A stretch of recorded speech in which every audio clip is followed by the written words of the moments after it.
Honourable leaders and members of the Parliament of Sierra Leone, honourable leaders and members of parliaments from across West Africa, distinguished and expert invitees, ladies and gentlemen. Let me express Canada's gratitude to the Parliament of Sierra Leone for the hosting of this workshop. Your cooperation is very much appreciated. Canada is pleased to support this event with Parliamentarians for Global Action. It demonstrates the shared concern by parliamentarians around the world, including those in Canada, to tackling these important issues in order to protect their citizens and their economies. Canada is an important partner to West Africa through our long-standing development assistance, our trade and our investment relationships, and our shared commitments to peace and security. Increasingly, our commitment to peace and security has included the combating of terrorism and the proliferation of weapons, whether small arms or, as you will be discussing this week, biological weapons. This initiative between Canada and the Parliamentarians for Global Action to promote universality and the national implementation of the Biological and Toxins Weapons Convention represents an important area of cooperation, and one which I hope will be built upon further. The Convention is one of three pillars of the international community's efforts to counter the proliferation of weapons of mass destruction. The Convention is complemented by the Nuclear Non-Proliferation Treaty and the Chemicals Weapon Convention. Diseases that are used maliciously as biological weapons act very similarly to diseases that occur naturally. As a result, improvements made in detecting and responding to biological weapons attacks also improve the capacity to detect and respond to natural disease outbreaks.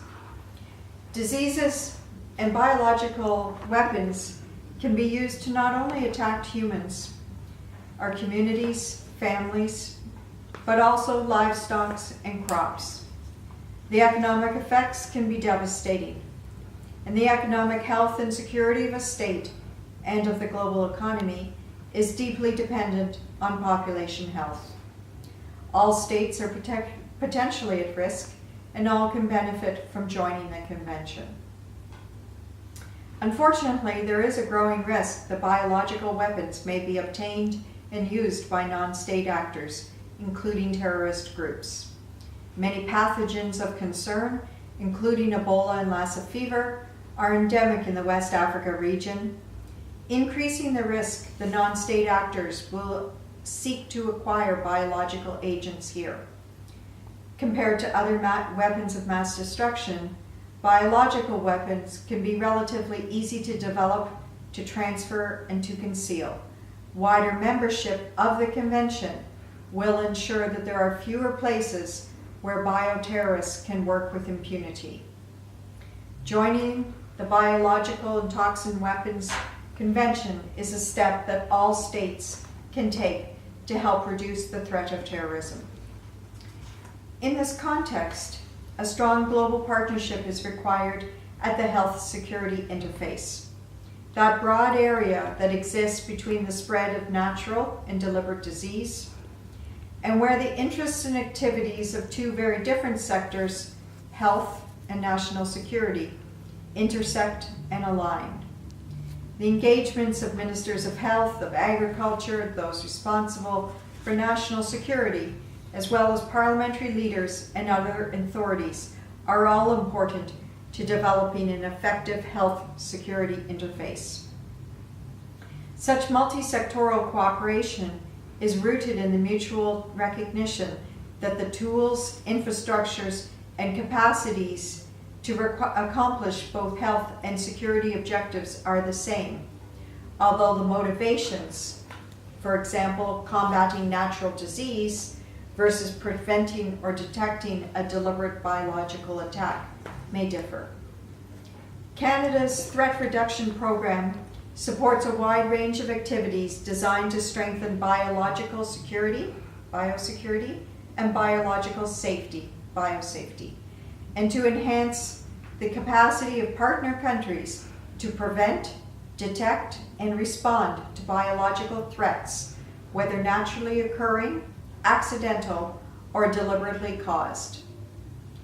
The Convention sets a framework for banning the development, the production, stockpiling, acquisition, and use of biological and toxin weapons.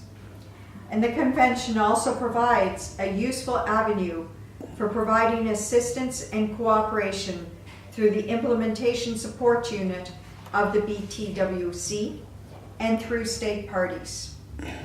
For example, Canada has provided significant support for biological security in the West Africa region.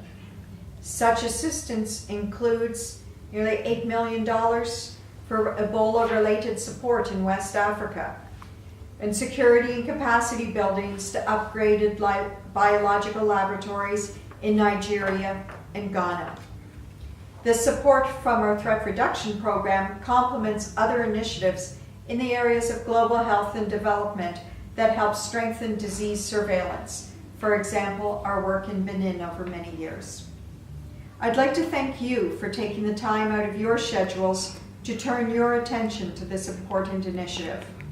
Your role as parliamentarians is important to develop strong national legislation to help carry out the effective and efficient implementation of treaties and international implements, including the Biologic and Toxic Weapons Convention. I hope that this workshop is fruitful and that you take this opportunity to share best practices and strategies in promoting universality and implementation with your counterparts.